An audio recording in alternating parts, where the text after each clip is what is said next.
Welcome to Kydele and Reyhan. As far as opening hand goes, yeah, I like it. We're going to keep on this one. We have 3 lands in the hand. We have Tireless Tracker, which hopefully give us some pretty good, get some of those clue tokens going. And we have Skyrider Patrol in our hand, which is a new card to the deck. Really excited about that card.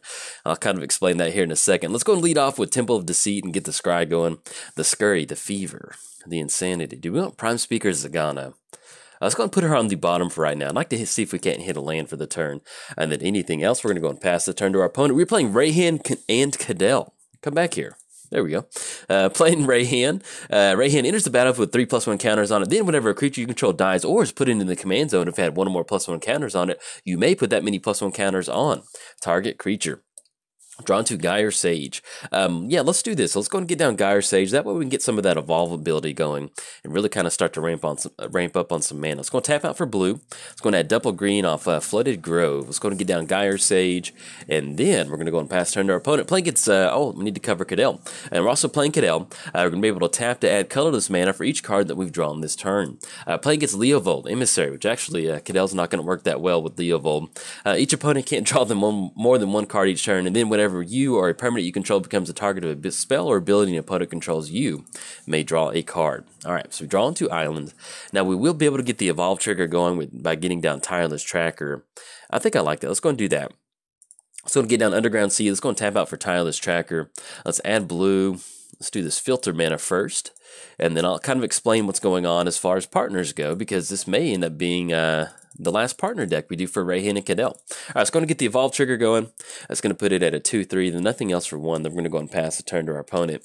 But yeah, so if you missed the video, there was a pretty big shakeup to the 1v1 commander ban list this past week. They unbanned a lot of fast mana, which I'm okay with. I'm going to play with it, but maybe they'll probably going to take it off the ban list sometime soon. But the main thing that they did is they banned partners. So they felt that partners are a little bit too strong for 1v1 commander, so they're going to ban the partners starting this Wednesday. So any videos past, basically starting on Thursday, you will not see any more partners unless it's an old video or something like that one. So our opponent ended up going for undo, return 2 target creatures to their hand. So that will be a little bit of a setback. Let's go and get island down. Let's go and get down Gyre Sage. Yeah, we need to get that evolve going. So let's go and add blue. Let's go double green off Tireless Tracker. Let's get down Gyre Sage, and then anything else, we're going to go and pass turn to our opponent. We'll see if we can't get down Tireless Tracker again. Hopefully we can get a clue token and get that evolve ability going. We got some pretty good stuff in the hand. We have Prophet of Krufix. We can get that down to get that untap ability, and then kind of start to go from there. But yes, we have Skyrider Patrol in the hand. Brand new card from M19. It's an elf riding a mantis, so it interacts with +1 counter. So it's like, all right, we got to put that into our Kydele and Reyhan deck to have some fun with it. Now I will try to, this is actually Tuesday morning, and so I'm trying to hopefully get a good Kydele and Reyhan video. But if we end up getting kind of outdone by Leovold, I may end up having to post this video up simply just to have some sort of record that we tried to play this deck. So that is a little bit of a bummer. Let's go, because actually I've got some pretty cool plans now. Let's go and tap down blue. Let's go and tap on Flooded Grove. That's going to be double green. Let's go and get down Tireless Tracker. That'll be 1/2. And then anything else, we're going to go and pass turn to our opponent. Yeah, so long story short, I would try to record a deck tonight, but Giant Monster Games, he's going to be in town tonight, all the way from Canada. He's in town on business, and so we're going to meet up, and we're going to go to my local gaming store to play some Commander tonight. So hopefully we can get a good win with this video. If not, then I may have to post this up as more of a commentary video so we can get these Sultai counters going. But yeah, other than that, like I mentioned, the partners are banned, and then I don't really think there's that much else. Oh, they did unban a lot of the Mystical Tutor, Vampiric Tutor, Demonic Tutor. So we'll get to see that power level kind of increase just a little bit more, and we'll see where they take the format. For the most part, I think what it was is the engagement, or the people playing the 1v1 commander format has just drastically dropped ever since they introduced this format. So I think at this point right now, they're just trying to do anything to get people to play it, and I certainly welcome that. Let's go and get down Forest, get that clue token onto the battlefield. Do we want to get down Prophet of Krufix? So we can get that down, and that also puts us online for flashing in anything we want to, because they will not be able to go for Obnixilis. Yeah, I like that. Let's go and tap out for Prophet of Krufix. It's going to be blue-green. tap out that, get that down, and then anything else. We can actually flash in Kydele if we want to. Now, more than likely, our opponent will end up getting down Leovold this turn if we end up flashing in Kydele, but at least we'll force some sort of, go for that -3 off Ob Nixilis or something like that. Actually, going to go for a card draw. Okay, maybe they have some sort of removal in the hand. But yeah, so the banned partners, they unbanned the Fast Mana, Soul Ring. Those will probably come off the list pretty first. Come off first. Not gonna lie. I mean, it's kind of one of those where I've really enjoyed playing with the Fast Mana, but as time has gone on, and I've started to enjoy Commander without like stuff like Soul Ring and Mana Crypt. It makes for a little bit of a slower game, and it makes for some fun things. But I really do like that they unban those tutors. So I hope they kind of, if they're going to get rid of anything into the future, I hope they get rid of that Fast Mana and then leave the tutors in the game. Because, you know, at the end of the day, you're still playing Magic. You're playing an Eternal format. And you want to be able to River's Rebuke. All right. Let's see. What are we going to do? It's going to crack a clue token. It's going to be 1/2. See if we can't rip into a counterspell or something like that. Get a clue token onto Tireless Tracker. Draw a card. Yavimaya Coast. That's not exactly what we need. And then, what do we want? Do we want to flash in Reyhan or something? Does that help us do anything if we flash in Reyhan? I don't think so. Okay. Everything back to the hand. Kick it back over there. Like I said, I'm going to try my best to get us a good Kydele and Reyhan video, but I may have to make do with this video. Let's go and get down Tireless Tracker again. 1, 2, 3. Let's get down Yavimaya Coast. And I guess technically we could have gotten down Prophet of Krufix, but that's going to put our opponent at just going for a -3 right straight up. So, and then anything else we need to get down for like 3 total mana. Could go for Reyhan. Yeah, let's go and do that. That way if our opponent does end up going for Ob Nixilis, we can at least let's tap blue. Let's go double blue. Actually, excuse me. We need to do it this way. We need to add blue off of this. Either way, we're taking a damage, I think. So with that one and take black, we'll get down to Reyhan. That way, if our opponent does go for the -3 off Tireless Tracker, or they choose Reyhan, we can kind of shift some of those counters around. Anything else, we're going to pass the turn over there. Yeah, if we get down Prophet of Krufix, that's pretty much just going to be an automatic target off Ob Nixilis. At least this way, if we have Tireless Tracker and Reyhan on the battlefield, we have kind of 2 equal threats in a roundabout way. But we can kind of go from there. But yeah, so I did add Skyrider Patrol to the deck. If you haven't seen this deck before, this is Sultai counters. One of our main win conditions is getting down a ton of card draw with Kydele on the battlefield. And we also have Villainous Wealth in here, which is a lot of fun to get going for that. Outside of that, we have some fun stuff like Herald of Streams and actually Aetherborn Marauder. This is definitely one of our win conditions to help us kind of close the game out. Let's say we have one of those games to where, and this deck is kind of like a tier 2 deck, to be honest. You know, this is one of those things to where we don't really want to play against a really high-powered commander. Simply because this is really just a Dirtle deck. There's not really a true win condition other than just getting a ton of value onto the battlefield and then seeing what you can do with all these creatures and what sort of thriving board state you can build. And so once you kind of get in that spot where you can draw a bunch of cards and get a bunch of +1 counters going, stuff like Aetherborn Marauder really shines. We can get this down, move any number of +1 counters from permanents you control onto Aetherborn Marauder, and it's just, I don't know. And then you have something like Swiftfoot Boots on the battlefield, or Lightning Greaves, get it on there.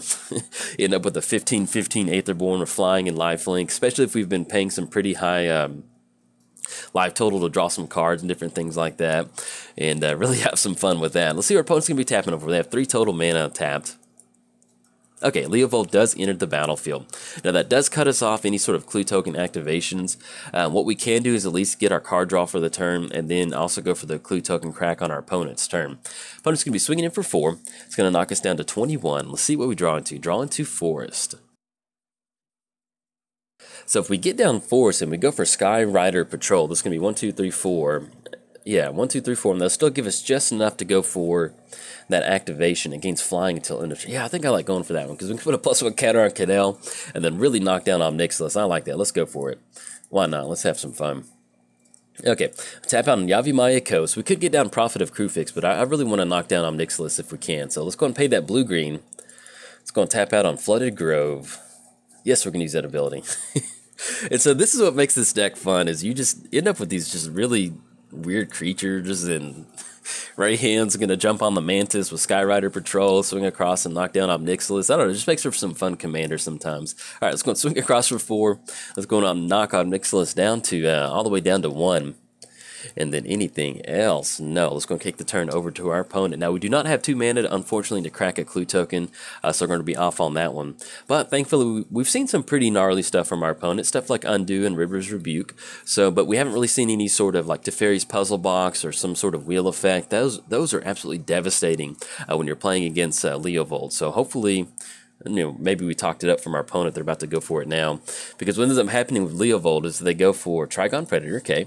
What ends up happening with Leovold is they go for that wheel effect. Basically, you can't draw more than 1 card each turn, so they go for that wheel effect. You draw 1 card, and then you have to discard your entire hand. And it's not a lot of fun. Whenever they first released Leovold on Magic Online, I really wanted to build Leovold in kind of like a control way, but man, there's just, unless you're taking advantage of Leovold, there's not really any sort of way to really take advantage of Leovold unless you're kind of attacking your opponent's hand with stuff like Dark Deal and different things like that, or even something like Windfall to make sure they don't really have a lot of cards in their hand. Okay, opponent's going to go for Anticipate. Look at the top 3 cards in the library, put 1 in their hand, the rest on the bottom. Sure, go for that.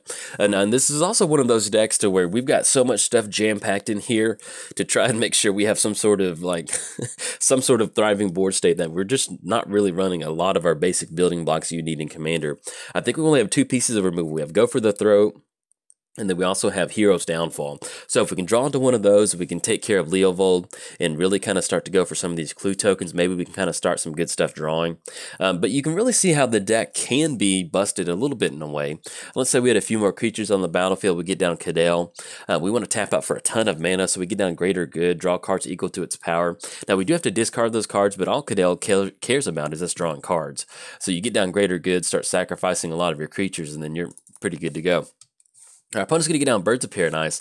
Now, as far as what's this Woodland Wanderer? Vigilance and Trample gets +1 for each color mana spent to cast it. So we're looking at a 5/5. Icefall Regent is simply just a 4 in the air. Yeah, we're going to let that come across. That's going to be 9. We can manage that. Yeah, I like leaving Tireless Tracker on the battlefield. And we draw into Herald of Secret Streams. Creatures you control with a +1 counter on it can't be blocked. Okay, so we get that down. Actually, it's going to work out pretty well. So we have 1, 2, 3, 4, 5, 6, 7. We have 7 total mana. There's actually 2 flying creatures on the battlefield at this point right now. Birds of Paradise and that one. So if we go for Skyrider Patrol, we'll definitely be able to take care of Omnixilis and be able to swing in with Reyhan and our opponent. But on the back end, we're looking at a pretty good chunk of damage from our opponent, though. Let's go and get down Herald of Secret Streams, because I'm trying to figure out how we can still swing in at Omnixilis and then also, use as much mana as possible. So I'm going to get down Herald of Secret Streams. We'll still go and be able to pay for Skyrider Patrol. And if we wanted to, we could go for Rite of Consumption, but I don't think I like going for that one. Let's go and tap out for Flooded Grove. Let's go blue-green. And let's go and put a +1 counter on Skyrider Patrol. Yes, we're going to use that ability. And no, actually, excuse me, we have to put it on a different creature. Well, let's go and put it on Reyhan. That way we're going to take care of Omnixilis. We don't have to worry about any sort of extra card draw. And that still gives us a few more blockers on the battlefield. Let's go and swing it on Omnixilis. It's going to knock Omnixilis down. Okay, then anything else, we're going to go and pass the turn to our opponent. Now, we are sitting at 12. We're looking at Icefall swinging across as a 4/3. Unfortunately, with Skyrider Patrol, we can chump block on Icefall Regent, but they also still have another trample creature coming across the board. So let's say they do swing out. That's going to be 9, 12, and that will be 14 coming across. So at least we still have a few blockers on the battlefield. We can still trade Tireless Tracker on Leovold or something like Skyrider Patrol on Trigon Predator. Still stick around onto the battlefield, so we'll be okay on that. How much are they? 1, 2, 3. Oh no, do we got Cyclonic Rift coming? Let's see if they tap down that last 2 mana. All right, opponent's going to go for Silverheart. Oh no. Okay, as long as it's paired with another creature that gets +4/+4. So let's see if they end up going for Woodland Wanderer. If they go for that, that's going to be really hard for us to kind of beat. Okay, that's what they end up going for. They're going to be partners. They're going to hold hands for the rest of the video. We're looking at a 9/9 with Trample coming across. Okay, let's see how they want to do this combat step. And our opponent's going to get down Liliana's Reed. This is definitely an interesting Leovold build. Looks like just value good stuff on this one. I don't know. I like it. All right, so opponent's going to be swinging across for a 9/9. Let's see if they're going to send in the Icefall Regent. Okay, so we are looking at 13 coming across, 4 in the air, and then Icefall Regent does not have Trample. So I guess at this point right now, if we chump block with Tireless Tracker, it's going to put at 7 coming across, and that will be 11 with Icefall Regent. With Herald of Secret Streams, it's going to make our creatures unblockable. We're not really going to be able to take advantage of Tireless Tracker. So let's say we go Tireless Tracker on Woodland, and that's going to be trample damage of 7 plus 11 plus 4 from the Icefall Regent. I think I'm looking at that correctly. Yeah, we're okay with that. I'm going to click OK. All right, it's going to put us all the way down to 1, and we draw into Vorl. Okay, now what can we do on this one? Now, we have a couple different things that we can do. Unfortunately, we can't go for Greater Good. That'd be really good with the Reyhan. I'm kind of torn between getting down Prophet of Krufix. That's going to allow us to flash in a few more creatures next turn, but I'm just not really sure that we can build any sort of board state that's really going to allow us to even kind of survive this next turn. So we get down Aetherborn Marauder, we move those counters over onto that one. We can go for Rite of Consumption, but it still just feels kind of like an uphill battle on this one. Let's just still go and get down Prophet of Krufix. That's going to allow us to at least get a few more creatures onto the battlefield. I don't think we're going to swing in on this one. And yeah, I don't think going for Rite of Consumption would really help us. It's going to give us some life gain. That'll put us up to 6. But it's going to get rid of Reyhan. We'll put a few more counters on there. We untap with Prophet of Krufix. That's going to be 1, 2, 3, 4, 5, 6, 7. It's basically only going to give us access to, well, it'll give it 2 more creatures on the battlefield next turn. Yeah, let's give that a shot, because that'll give us just a little bit of life. It's still not looking that good, but we're going to try our best. So let's go and go Rite of Consumption. Deals damage equal to our target player. We're going to choose black and then Flooded Grove. Let's go and sacrifice Reyhan. Actually, let's do it this way. Let's go and swing in with Reyhan first. I'm not going to pay for that Skyrider Patrol, no. Let's go and swing in with Reyhan because it's not going to be unblockable. Or since it is unblockable, let's knock our opponent down to 19. And then let's go and go for Rite of Consumption. We're going to choose target player, deal that damage to them, and we'll go and sacrifice Reyhan. And let's go and put the +1 counters on Skyrider Patrol. Alright, then anything else, we're going to go and pass the turn to our opponent. And that does leave us 7 mana. We can still go and flash in Aetherborn Marauder and get down Vorl. But like I mentioned, we're at 6 right now. We might be able to survive blocks, but with the Death Touch creature on the battlefield, with Trample from the Woodland Wanderer, it's going to be a little hard for us to bounce back from this one. But we'll give it our best. We'll see how they decide to attack in, or how they want to swing in on this one. Okay, opponent's going to go for Ruinous Path. Let's go and flash in Vorl, and we'll go and get down Aetherborn Marauder. It's going to be 1, 2, 3. Flash in Aetherborn Marauder. And let's go and move those 5 +1 counters. Yeah, because we want to be able to get as much lifelink as possible. We're going to click Done. Move that onto that one. They're going to take care of Ruinous Path, and let's go and flash in Vorl too. Okay, we flash in Vorl, but like I said, I think either way, if they swing the whole board, they're probably going to be able to get it on this one. But at least we just want to make them utilize most of their mana or get some stuff out of their hand. Maybe they don't decide to swing in fully all the way. But with them having Ruinous Path and then getting rid of the element of surprise with that flash ability off Prophet of Krufix, a little hard for us to take advantage of that one. All right, opponent's going to go for Imprison in the Moon. They're going to send Aetherborn Marauder all the way back to the moon. That's going to give us 3 creatures. That's going to be...